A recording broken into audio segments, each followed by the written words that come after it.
Tantor Audio, a division of Recorded Books, presents The Golden Passport, Global Mobility for Millionaires by Kristin Surak, narrated by Linda Jones.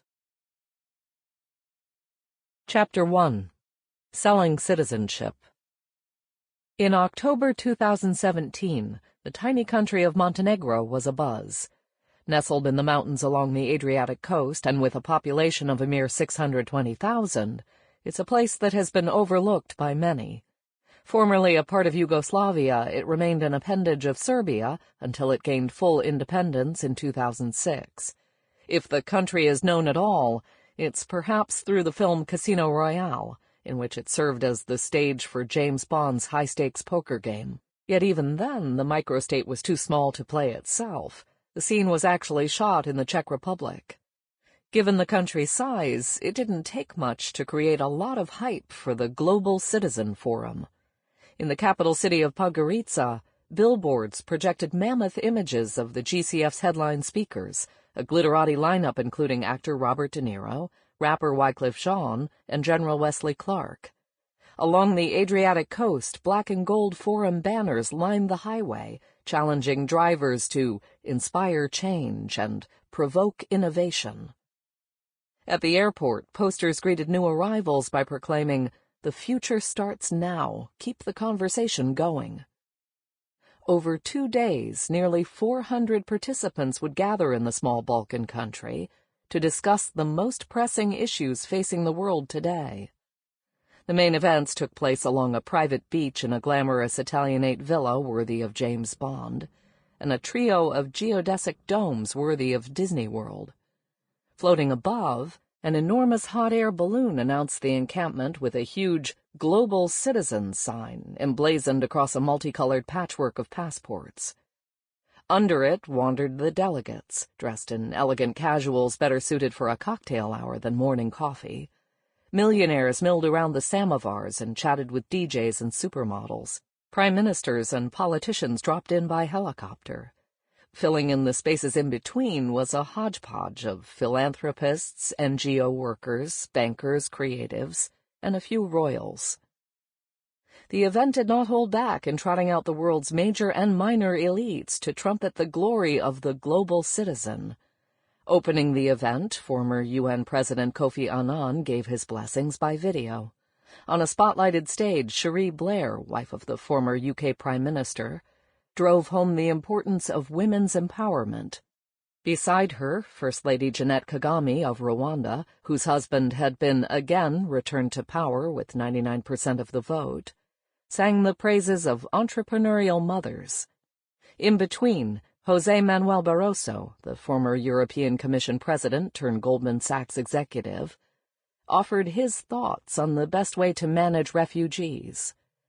The Prime Minister of Antigua, an island hit a few weeks before by a massive hurricane, spoke passionately about climate change, while the Director General of UNESCO told the audience about the importance of giving back to create a sustainable world. A session on philanthropy provided inspiration for saving the planet. In another, on universal creativity, artists and entertainers debated the impact of smartphones on the imagination. With 3 heads of state and 2 princes to boot, the event was clearly one for the powerful, elite, and glamorous. All spoke fluently on how to solve global problems, without bringing up uncomfortable questions of responsibility, not to mention redistribution. Certainly nothing was to shake up the status quo. No global citizen at this forum was to be inconvenienced. As the hours rolled on, the delegates shifted their attention from the stage to their phones, glancing up occasionally between taps and swipes. After a full day of it, expressing concern about global problems and patting oneself on the back for leadership can grow tiresome. Some wandered back to the garden to network with other attendees, but those with serious business met in the well-guarded villa. It would take real star power to draw the high flyers back into the geodesic dome, and Robert De Niro rose to the occasion. All eyes were on the Hollywood actor as he casually strolled onto the stage. "We are one world, global citizens, stronger united than divided," he pronounced. The finale was an evening not to be missed. The geodesic dome transformed into a dining club, with projections of the day's inspirational phrases traveling across the ceiling's arc. If the conference had addressed problems concerning the shared fate of humanity, the dinner put the spotlight back on the mega-rich, cordoned off in the center of the room. Throughout the meal, an array of entertainers kept up the eclectic spirit. An artist with an oversized etch-a-sketch drew pictures of refugees with sand. A charity auction brought a mix of goodies under the gavel, from a golden map of the world portrayed in passports, to dinner with the Prime Minister of a Caribbean country. The highlight was the conferral of the Global Citizen Award to a music star-turned-philanthropist who funded solar power projects in Africa. Wrapping it up, another hip-hop celebrity took the stage and reflected on what it means to be a refugee, before launching into a private performance that kept the global citizens dancing until dawn. Little suggested the source of money behind the proceedings: golden passports. Several guests I spoke with had never heard of them.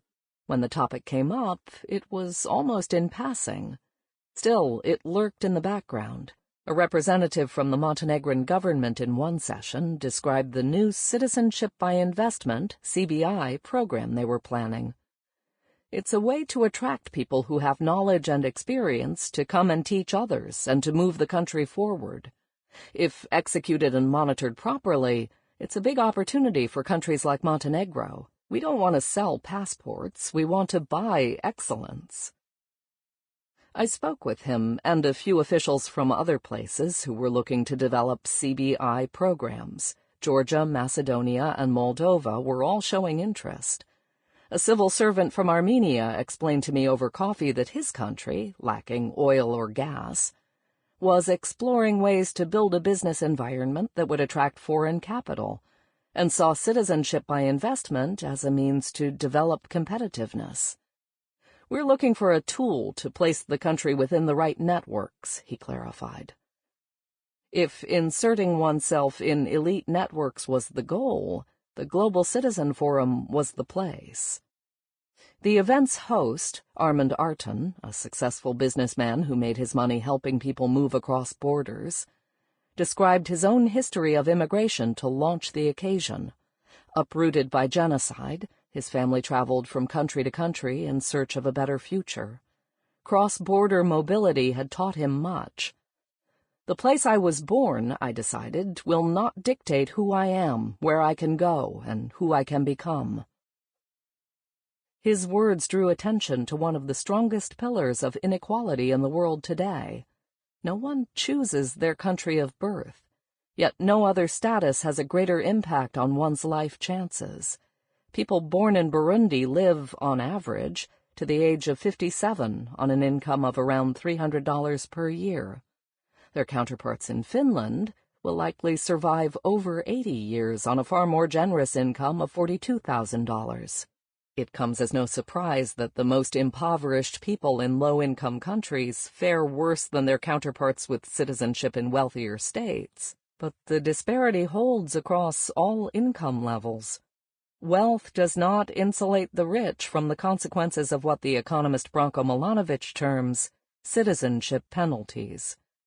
The Burundians in the top 1% also occupy a lower position on the global income distribution than their Finnish counterparts. The difference, Milanovic notes, represents a citizenship premium for those born in countries higher up the global income ladder. Of course, moving to a more prosperous state may offer a solution, but border controls work to block this route for many. Countries are reluctant to give easy entrance to the citizens of poorer places. The result, as the philosopher Kwame Anthony Appiah observes, is that all individuals in the world are obliged, whether they like it or not, to accept the political arrangements of their birthplace, however repugnant those arrangements are to their principles or ambitions, unless they can persuade somebody else to take them in. Political borders transform citizenship into what the legal scholar Ayelet Shahar has termed a birthright lottery. However, many Sample complete. Ready to continue?